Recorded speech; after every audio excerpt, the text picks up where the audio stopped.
বিজেপির পক্ষ থেকে আদিবাসীদের ভগবান বিরসা মুন্ডার ১৫০তম জন্মবার্ষিকী উদযাপনকে ঘিরে শনিবার উত্তেজনা তৈরি হলো মালদার বামনগোলা ব্লকের পাকুয়াহাট এলাকায়।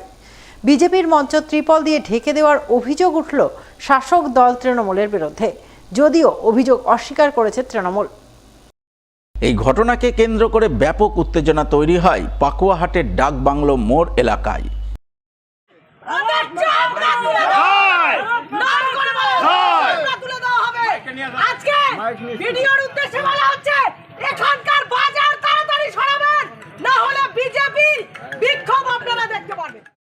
উল্লেখ্য, শনিবার আদিবাসীদের ভগবান বিরসা মুন্ডার ১৫০তম জন্মবার্ষিকী। তাই বিজেপির পক্ষ থেকে এদিন বামনগোলা ব্লকের পাকুয়াহাট এলাকায় জনজাতি গৌরব দিবস পালন করা হয়। জনজাতি গৌরব দিবস উদযাপনের অঙ্গ হিসাবে হবিবপুরের বিজেপি বিধায়ক জোয়েল মুর্মু, বিজেপির উত্তর মালদার সাধারণ সম্পাদক বীণা কীর্তনিয়ার নেতৃত্বে এক র্যালি আয়োজন করা হয়। র্যালি পাকুয়াহাট ডাকবাংলো মোড়ে পৌঁছে সেখানে বিজেপি নেতাকর্মীরা বিরসা মুন্ডার প্রতিকৃতিতে শ্রদ্ধাঞ্জলি নিবেদন করেন। এরপর সভা করার জন্য সভাস্থলে যান, কিন্তু সভাস্থলে গিয়ে দেখতে পান বিজেপির মঞ্চ ত্রিপল দিয়ে ঢাকা রয়েছে। এই ঘটনায় বিজেপি নেতৃত্ব শাসক দল তৃণমূলের দিকে অভিযোগের আঙুল তুলে তৃণমূলের বিরুদ্ধে একরাশ ক্ষোভ উগরে দেন। যদিও বিজেপির তোলা অভিযোগ অস্বীকার করেছেন বামনগোলা ব্লক তৃণমূলের সভাপতি দ্বিজবর জয়ধর। ক্ষোভ উগড়ে দিলাম যে পশ্চিমবঙ্গে গণতন্ত্র আছে, মাননীয় মুখ্যমন্ত্রী সবসময়ের জন্য চেঁচিয়ে গলা পাঠান। তো এইখানে গণতন্ত্র কোথায়?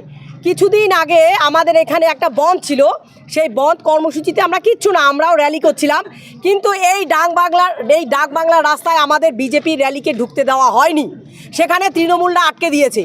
আপনারা দেখতে পাচ্ছেন বিরসা মুন্ডা একজন আদিবাসী ভগবান, যেটা হয়তো ঘরে ঘরে অনেকেই জানে না যে বিরসা মুন্ডা কী করেছিলেন, বিরসা মুন্ডা হিন্দুদের জন্য কি করেছিলেন।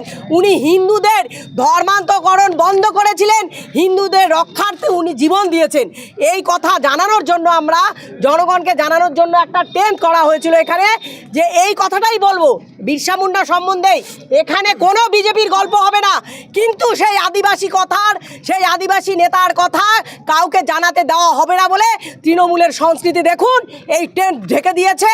কিন্তু এরা জানে না, এরা যত এভাবে বাধা দিবে আমাদের ভারতীয় জনতা পার্টি বিজেপি জনগণ তত এগিয়ে যাবে, তত ওদের মুখে চুনকালি পড়বে। না, এগুলো মিথ্যা কথা। কারণ কারা কোথায় কী করলো সেটা আমরা তো সবার দায়িত্ব নিয়ে বসে নাই না। তারপরে ওনারা যেখানে কি করেছে, ওটা দৈনন্দিন বাজার, একটা ডেলি মার্কেট, ওটা একটা মার্কেটের ভিতরে মার্কেট কমিটির পারমিশন নিয়েছে কি না নিয়েছে সেই বিষয়ে আমরা তো অবগত নয়। এখানে ব্যবসায়ী সমিতি রয়েছে, ব্যবসায়িকরা রয়েছে, তাদের ব্যাপারে, এটা আমাদের দলীয়গত কোনো ব্যাপার নাই তো এখানে। অন্যদিকে শনিবার ভারতীয় জনতা পার্টির আদিবাসী মোর্চার পক্ষ থেকে আদিবাসীদের ভগবান বিরসা মুন্ডার ১৫০তম জন্মবার্ষিকী উপলক্ষে জনজাতি গৌরব দিবস উদযাপন করা হয় হবিবপুর ব্লকে। এই উপলক্ষে হবিবপুর ব্লকের বৈদ্যপুর অঞ্চলের বোলডাঙ্গা এলাকায় বিরসা মুন্ডা সহ সিধু ও কানুর মূর্তিতে শ্রদ্ধাঞ্জলি নিবেদন করেন বিজেপির এসটি মোর্চার রাজ্য সভাপতি তথা হবিবপুরের বিধায়ক জোয়েল মুর্মু সহ অন্যান্যরা। শ্রদ্ধাঞ্জলি নিবেদনের পর বিধায়ক ধামসা মদল বাজিয়ে ফুটবলে কিক মেরে ফুটবল টুর্নামেন্টের সূচনা করেন, যাকে কেন্দ্র করে আনন্দ মুখরিত হয়ে ওঠে আদিবাসী অধ্যুষিত বোলডাঙ্গা এলাকা।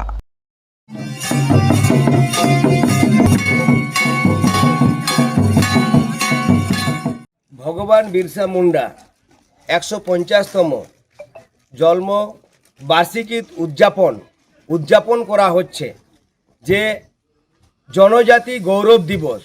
আমাদের যে বিরসা মুন্ডা তার প্রতিকৃতিতে আমরা মাল্যদান করেছি এবং পূজা পাঠ হয়েছে।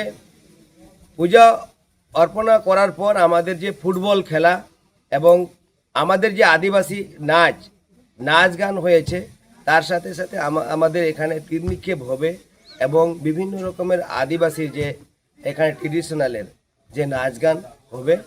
আমরা এই হবিবপুর বিধানসভায় বৈদ্যপুর অঞ্চল বোলডাঙ্গা গ্রামে আমরা রেখেছি। এটা হচ্ছে ভারতীয় জনতা পার্টি এসটি মোর্চা পক্ষ থেকে এটা হচ্ছে। বিভিন্ন দাবি দেওয়া তুলে ধরে পশ্চিমবঙ্গ কলেজ শিক্ষাকর্মী ইউনিয়ন মালদা জেলা কমিটির ১২তম সম্মেলন অনুষ্ঠিত হলো শনিবার। এদিন এই সম্মেলন আয়োজন করা হয় মালদা শহরের বিনয় সরকার অতিথি আবাসে। উপস্থিত ছিলেন পশ্চিমবঙ্গ কলেজ শিক্ষাকর্মী ইউনিয়নের রাজ্য কমিটির সদস্য স্বপন ঘোষ সহ অন্যান্যরা। তারা সকলে মিলে প্রথমে শহীদ বেদিতে শ্রদ্ধার্ঘ্য অর্পণ করেন, প্রয়াত সদস্যদের স্মৃতিচারণায় অংশ নেন।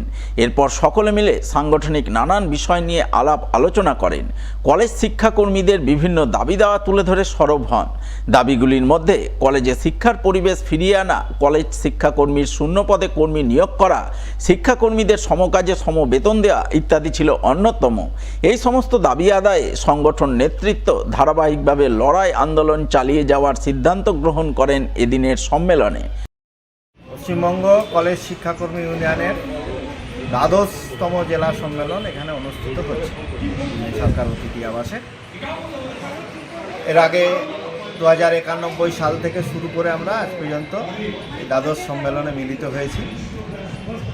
কলেজ শিক্ষাকর্মীদের যে বিভিন্ন দাবি দাওয়া নিয়ে সেইটা নিরন্তর একটা আন্দোলন, সেটা বাম আমলে বাম সরকারের কাছেও যেমন আমাদের ছিল, তেমনি এখন যারা সরকার পরিচালনা করছে তাদের কাছেও আমরা নিরন্তর দাবি দেওয়া, আমাদের যে শিক্ষা সম্পর্কে আমাদের যা মূল্যায়ন, আমাদের যা চাওয়া পাওয়া, সেইটা আমরা প্রতিনিয়ত এটা প্লেস করেছি।